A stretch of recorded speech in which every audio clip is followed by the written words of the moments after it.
causing lots of concern for folks there. It's in the Gatlinburg area. And here's another one. This is from One Lane Road Photography. This is the Great Smoky Mountains National Park.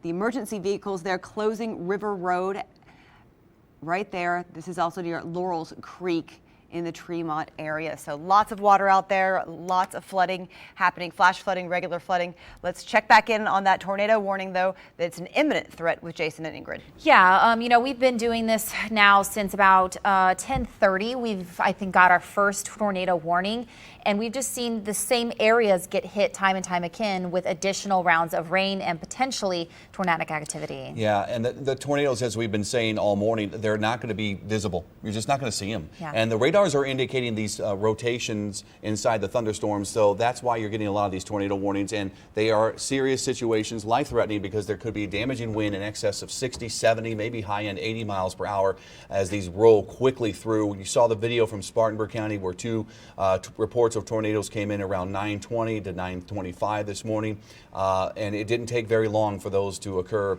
so take it very seriously. And again, we're going to continue to watch all of this unfold. The bigger picture, again, we have a lot of moisture still to come, so flash flooding is going to remain the biggest issue for most areas. The tornado threats will start to shift farther east over time, but we just have so many more hours of heavy rain that is just going to be running off. There's no saturation. What about the threat for severe weather? You know, looking back into northeast Georgia, down to Alabama, you know, they've had quite a morning as well and into the early afternoon. Are we expecting that energy to move into western North Carolina or the upstate? Yeah, and plenty of moisture with it, but the good news is so far I'm looking down here and all these lines of individual strong thunderstorms, they're not prompting warnings at this point in these areas. Not at this point. Doesn't mean we couldn't get more warnings up here into the upstate and northeast Georgia later on this afternoon as the atmosphere might continue to destabilize a little more. But right now, the greatest risk for any tornadic activity is certainly right over Lawrence County, and then farther east we have tornado warnings in Charlotte and areas east of the Piedmont too, and I-77 corridor. So those are the areas that are more likely to see severe weather for the time being, at least another hour or two, and then we will watch all of this come up into the upstate. This is what's really frightening about it. It's maybe not the severe threat, but the flooding threat, as this is tremendous amounts of rain to come. Okay, we still have a few more minutes here on this warning, so we're going to stay with you and let you know what we are seeing here. You know, we're in the studio, we've got the radar to look at. You know, you folks are on the ground, but hopefully you are in a safe place right now. Of course, you want to put as much between you and the storm as possible, Jason. That's the key here. And this is what I've been looking for all morning. This is what I've been looking for. Green mixing in with a little bit of red. There's a possibility, and I'm not looking at much here when it comes to speeds inside of this. The radar is not indicating at least a very, very strong wind, but there's enough that you're getting a shift in the wind, and you have green that are more inbound towards the radar, coming that way towards up the Greer area, and you have away from the radar in red. So anytime you get that shifting close together, you have the potential for much more of a rotation, and thus a signature that could indicate a possible tornado. It's not classic or textbook at this point, which leads us to believe that there's certainly the potential for one. And the wind damage is the bigger threat too. You definitely want to heed the warnings and get inside a sturdy structure, because wind damage can be just as deadly.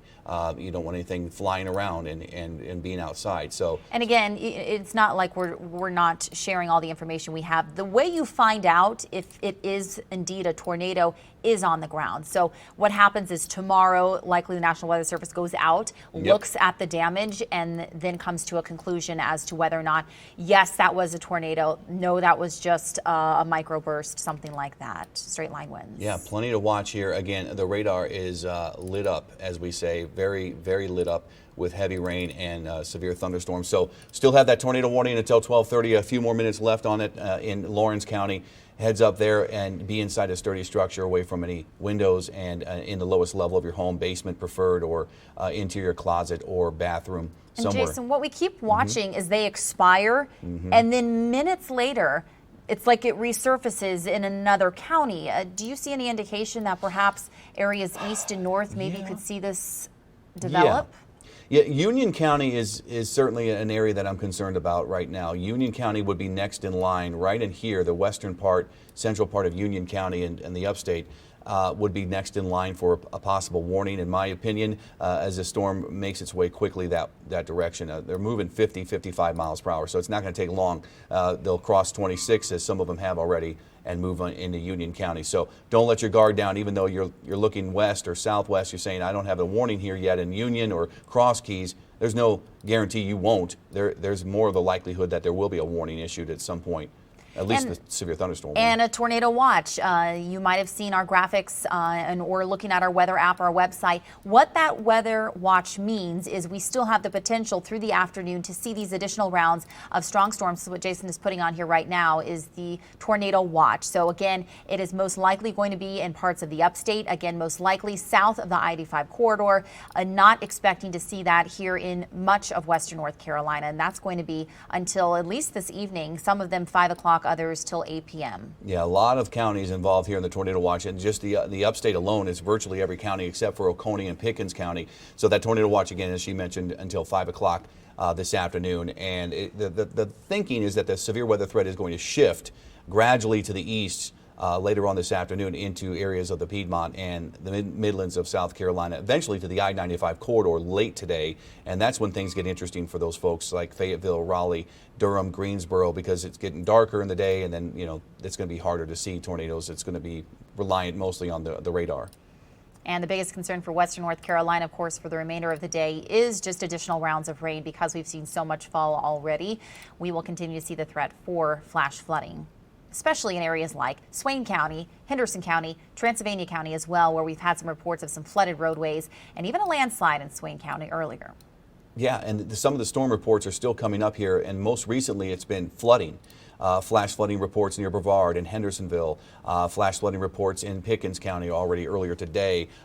We can go back in time and look at how many hours we've seen. Okay, so let's go back 12 hours, and now you see so many more reports of flooding and certainly damage reports too. So a lot of these have happened earlier today. This is a debris flow that happened in Swain County near Bryson City around 10:30.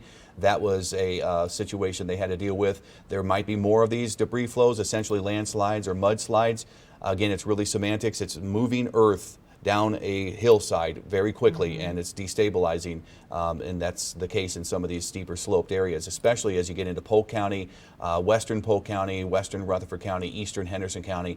That has been an area that has been prone to landslides in the past in recent years. Let me share some information with you. This will just speak to the magnitude of this storm system. An emergency manager reported 42 roads closed across just one county earlier today due to flash flooding. It's amazing. That was in the upstate. That was in Pickens County. Yeah, and tornado reports again from Spartanburg County on east into Gaston County. A couple of reports in Gaston County earlier today of tornadoes near the town of Gastonia. So the severe weather threat has been shared, unfortunately, here to our east, and we're looking at some big thunderstorms coming into the areas south. Doesn't look good. Doesn't look great here over Elbert County, Elberton and Georgia, northeast Georgia, these counties here. That's all going to head into Anderson and Abbeville County shortly, and just tremendous rain along with the potential of some strong wind. No warnings, at least on these storms from a severe side, but there's that tornado watch again overlaying the tornado watch. All those counties still in the yellow under tornado watches. And it is now 12:30, Jason. Yes. Have they decided to drop the tornado warning? Let me go back in and turn that back on, and it looks like that warning has expired. Yes, so no longer are you under a tornado warning in Lawrence County, and thankfully they have yet to extend it, but we're watching Union County pretty closely now as the storms are crossing 26 and headed into Union County, the ones that were warned on earlier. Still some tornado warnings, but that's over towards the Charlotte area, east of Charlotte now. With that. And we'll continue to watch this line of storms to see if it does prompt any additional tornado warnings. And we also have to talk about the chance for snow. A lot more coming up after the break. Stay with us. And as you just heard, we'll go to a break and we'll be back with more live weather and news coverage. Stay with us.